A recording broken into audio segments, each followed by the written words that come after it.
Hello everyone, Carnasa here and welcome back to Coming Home. We're going to start off this episode with the third launch of a Lua landing device. The boys over at Mission Control have deemed it entirely necessary to land on 3 separate biomes on the surface of Lua. We have already landed in the marshy lowlands, we have targeted the midlands. This time we're going to turn our focus to the highlands and see what kind of scientific information we can gather from that new biome. So on this probe, we do have a thermometer and a barometer. We are able to run all kinds of atmospheric analysis scans so that when we want to return to Lua with a crewed mission, we know a bit more about the makeup of the moon. It's going to help out a lot. You may have noticed as well, we have completed our ScanSat scans, so we know a bit more about the altimetry and the topography of Lua. We know where the slopes are, and we definitely know that the slopes are in the highlands, as we are about to see when we send down this last unmanned probe. That is rather hilly indeed. So when it comes to sending a manned mission, I'm pretty sure the highlands are going to be out of the picture. We're going to come to the vehicle assembly building now because I am getting very frustrated that we are continually running out of communications in low road orbit. It is high time that we work on our first communications network. So this is going to be very simple. We've got a couple of antennas, we've got a couple of solar panels, a few fuel tanks for fuel, and then of course an engine to finalize our orbit. I am going to be using the resonant orbit method to set this communications network up, so I do need these satellites to have a means of propulsion. Just a quick check of our staging now before we go and grab ourselves a Harpy 3 to launch these satellites on. And there we go, that is all done. We are going to be launching ROCOM 1. This is the 6th launch of a Harpy 3 launch vehicle. It is fast becoming the real workhorse of the Rhode Planetary Space Alliance. So, one issue that I had with this design, I am not entirely used to how stock-ish communications works. So what I didn't realize is there are 2 separate types of antennas. You have direct antennas and you have relay antennas. I've been using real antenna for so long now that I've completely forgotten about stock mechanics when it comes to communication networks. Unfortunately, I don't have any relay antennas on these satellites whatsoever, so they are not going to be able to relay a signal back to Rhode, rendering this entire mission completely useless. Oh well. I'm going to show it anyway because I did not realize at the time, and I can show you how I actually set up my resonant orbit. Unfortunately, the website that I like using for resonant orbits doesn't include Beyond Home, so I had to do the calculations myself. Yes, I am not the best at doing maths, but I think I managed to do it just fine. So in order to actually calculate the resonant orbit on my own, what I did was I circularized my orbit where I wanted my final orbit for the satellites to be. Then I took that orbital period, I divided it by 3, and then I times it by 4 for a 3 satellite constellation. And once I had that number, that was what my resonant orbit's orbital period was going to be. So I set my carrier spacecraft to get to that orbit, and then when I reach periapse, I release the satellites one by one, the same way that I would do a communications network normally. Unfortunately, I was a bit too keen on launching the first satellite, so the first and the third satellites are a little bit too close to each other, which means the first and the second satellite are currently being blocked by Rhode. Not that it's a major issue, because as I have already mentioned, this communications network is not going to stay up for very long because it doesn't do the job of being a communications network, because I am very silly and I don't know how antennas work in stock. There we go, we have set that up. All of their orbital periods are roughly the same, so they shouldn't shift in their orbit whatsoever. So, after performing our third landing on Lua and after setting up our communications network, we have enough science to unlock simple command modules, which means Rhode Planetary Space Alliance is getting ready for crewed spaceflight. So, we're going to come back to the vehicle assembly building for the second time in this episode to work on our first crewed orbiter.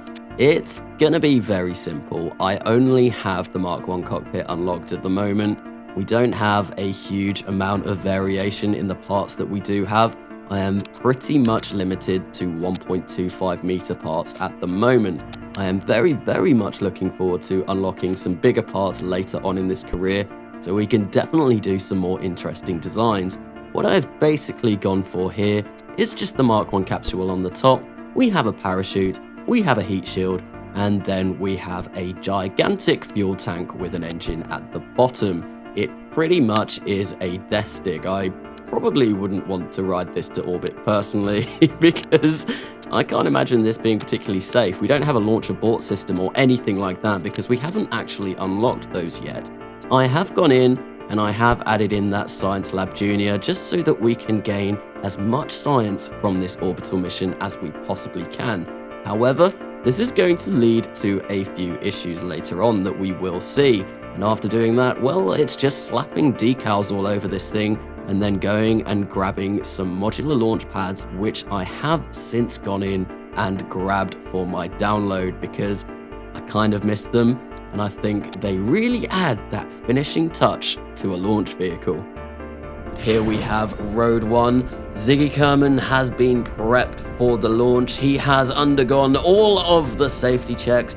He has had his training. He has had his pre-flight snacks, and he is ready to be the first Kerbal in orbit.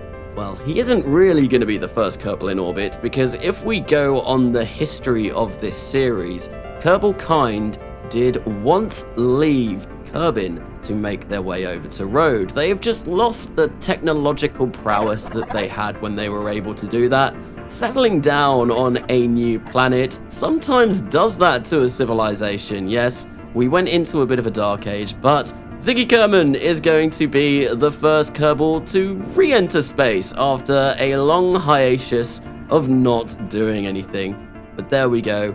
We are fast approaching our orbit now, and this rocket actually turned out to be a single stage to orbit design. The first stage was more than enough to get us into a low road orbit. But with that, Ziggy Kerman has become the first Kerbal to achieve orbit, and he has got the go-ahead from Mission Control to actually perform the first EVA as well. He was a little bit too keen though, and he decided to leave the capsule when he was on the dark side of the planet, and it was rather difficult for him to find his way back to the hatch. I mean, I'm going to blame Ziggy Kerman for this. It was definitely not my fault for doing that then and making it incredibly hard to see where we were going. Anyway, after that EVA, I did realize we have a huge amount of Delta V left. Like I said before, we didn't use any of our second stage to get us to orbit, so we are gonna make this a mission to remember. Ziggy Kerman is not going to be just the first Kerbal to orbit, he is also going to be the first Kerbal to orbit Lua at the same time. And because I realized we had all of that Delta V, I left that Science Lab Junior to be run when we were actually around Lua. We get more science back that way, so we get a better return on our investment. But once again, Ziggy Kerman has been given the go-ahead. He is about to make the first EVA around Lua as well, gaining a lot more science. He was a bit more cautious this time and actually came out when it was day. With all of that being done, our mission has been completed. We have achieved orbit around not just Rhode, we have also made a crewed orbit around Lua. We are really paving the way for future explorers to land on the surface of Lua later on, and we are making our way back to Rhode. Ziggy Kerman will be welcomed as a hero, if he does manage to make it back, that is. That was what I was talking about, the Science Lab Junior causing issues. So it overheated, the heat shield was attached to the bottom of that, so the heat shield went flying off. Luckily though, the Mark 1 capsule is a remarkably hardy piece of engineering and didn't require a heat shield to safely navigate through the dangerous re-entry process, and we were able to bring this capsule safely back home. Ziggy Kerman breathes a sigh of relief as the Mark 1 capsule touches down onto the ground. Upon his return from space, Ziggy Kerman informed us it smelt a bit like burnt steak and Cheetos. We're not entirely sure what he meant, so we're going to have to send up more astronauts to check that out. We did, however, unlock some new tech with the science that he gained. And of course, because we have unlocked new technology, it means we're going to go back into the vehicle assembly building where we are going to work on a new communications network. Hopefully this time it will work, especially now armed with the knowledge that there are two distinct types of antenna in the game. Very similar to what we did first time, these guys have solar panels, batteries, they have one relay antenna and one direct antenna, and there are going to be 3 of them. Once again, a 3 satellite constellation. The difference that we're going to be doing with this rocket is we are actually going to be designing Harpy 4. There is going to be one major difference with Harpy 4. We have foregone the solid rocket booster first stage for a KW Rocketry liquid fuel oxidizer stage, but we are not going to get rid of the solids completely. We are going to use a couple as boosters because that core stage has absolutely horrific thrust to weight ratio. We need to have those solids to actually get us off of the launch pad. There we go. We are now launching ROCOM 2. It is the first launch of a Harpy 4. Everyone over at Mission Control does have their fingers crossed in the hopes that we can finally get a working communications network around Rhode. It would be incredibly nice. They are all getting rather upset that our probes run out of communication range, and there is a moment of sheer panic when we don't know if a mission will be successful or not. There is a lot of scratching of heads and a lot of weeping and crying, and I'm sure I've seen Gene Kerman hide behind the sofa once as well. So anyway, enough about Gene Kerman trying to hide from his fears. Here we have our satellites well on their way to orbit. This stage, the core stage that we do have for this rocket, is very slow. I did mention it has an absolutely abysmal thrust to weight ratio. We are above 1 now, but for a lot of the launch, we weren't. I was a little bit concerned about launching this and that we weren't going to get to orbit, but no, we did manage to pick up our thrust and we do actually start going somewhere. Another issue that I had with this launch is I tried to get a bit of a cinematic start, so I didn't have the HUD up. So when I launched it and I was tapping D in the hopes that I would be going in the right direction.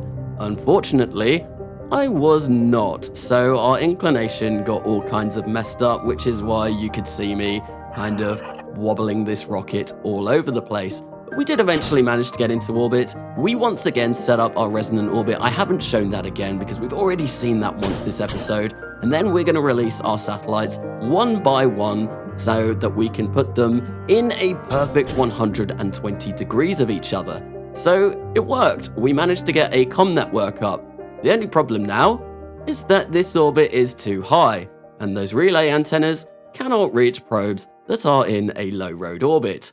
I am really not having a good time with communication networks in this series. We're now going to come back to the vehicle assembly building for the last time of this episode, where we are going to be working on a very special mission indeed. This is going to be our first attempt at landing on a different celestial body. We, of course, are going to be sending a brave Kerbanaut over to Lua so we can land there, and then we can maybe bring back some samples to further study the makeup of that moon. So what we're going to be doing is we are going to grab one of those Mark 1 capsules. Once again, we are going to be sticking a Science Lab Junior onto the bottom.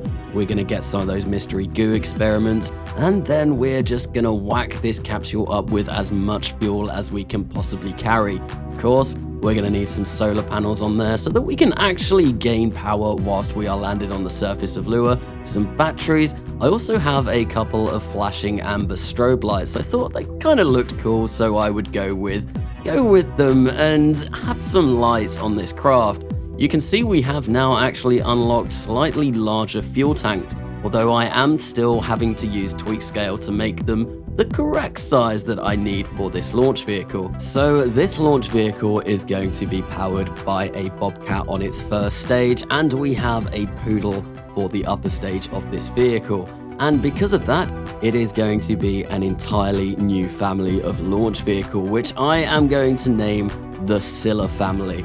Scylla being, once again, a Greek mythological creature. I think that is what I'm going to go with for my naming convention for this series. And if I'm going to be particularly honest, I already had the Scylla as a name, and I have this very cool flag here that I really wanted to use. So it is the Scylla.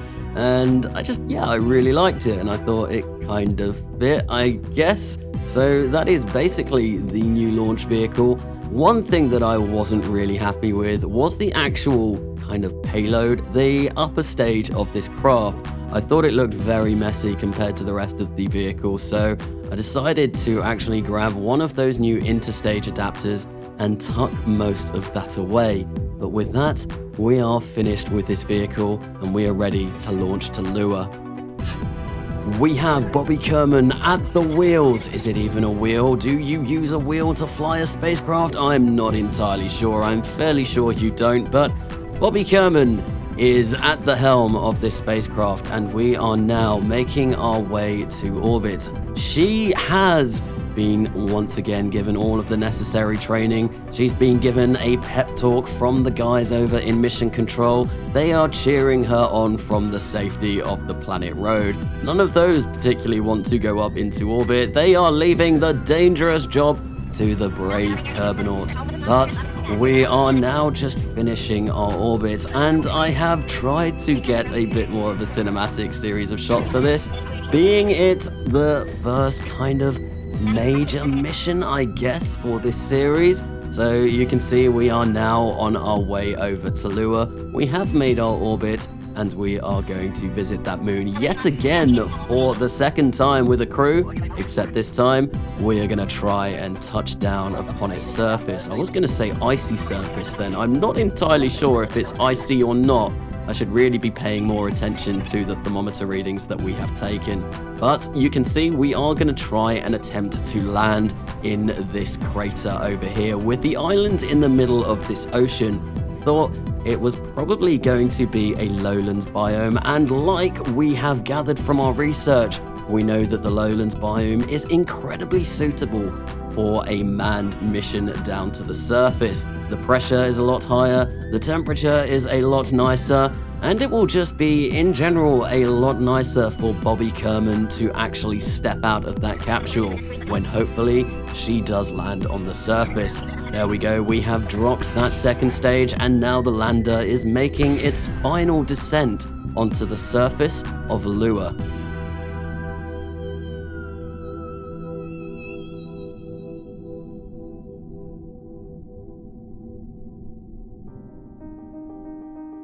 And with that, Bobby Kerman radios Mission Control, and they inform her that it is okay to step out of the capsule and step foot on this new celestial body. Bobby Kerman, the first Kerbal on another world. Well, not really, because, to be honest, Kerbals came from Kerbin, and we're on Rhode at the moment, so she's not, but once again, in the history of things, she kind of is, because we're now in the future and Kerbin is no more. So I guess you could say she's the first Kerbal on another world, but we'll just pretend that she is. She definitely is. But after spending a few hours on the surface of Lua, gathering scientific data, gathering some samples to return home, she makes her way back into the capsule again and makes her way to Lua orbit, where she's going to remain there just for a little bit before plotting her return home. So it's not going to take her a particularly long time to get home. Rhode and Lua really aren't that far away from each other. We are now burning our engine for the final time so we can lower our periaps when we do get to Rhode so that we can actually capture. Bobby Kerman looks out of her window and says her final goodbye to the moon Lua. as she makes her way back to the majestic planet Rhode. Look at it in all of its glory. She manages to safely decouple from the service module, from the lander. Service module? Does a bit of everything really, but yeah, no, she manages to safely decouple from that and return through Rhode's atmosphere and find herself plonking onto the ground. Completely successful. So with that Kerbal landing, Kerbal? Manned? I mean, they're Kerbals, not humans, so I feel like Kerbal is probably the more correct term to go with. I'm not sure. I'm going to stick with Kerbal for now. But anyway, with that Kerbal landing on Lua, that is going to be the end of this episode. And at the end, I do just want to say I have gone for a little bit of a different style in narration for this episode, partly because I wanted to try something a little bit different, and partly because it is incredibly late where I am when I'm recording this, and I can't really be my over-enthusiastic usual self. Let me know what you think of this new style in the comments, if you prefer this or if you prefer the old style. Yeah, either way, let me know in the comments. I'd also like to say a big thank you to everyone for subscribing to this channel. I did just hit 1,500 subs, and that is absolutely mental. I had no idea when I started this, and yeah, no, it's great. Thank you everyone for subbing to this channel and keeping up with the comments and the likes and everything. But with that, that is the end. I have been Carnasa, and I will see you later.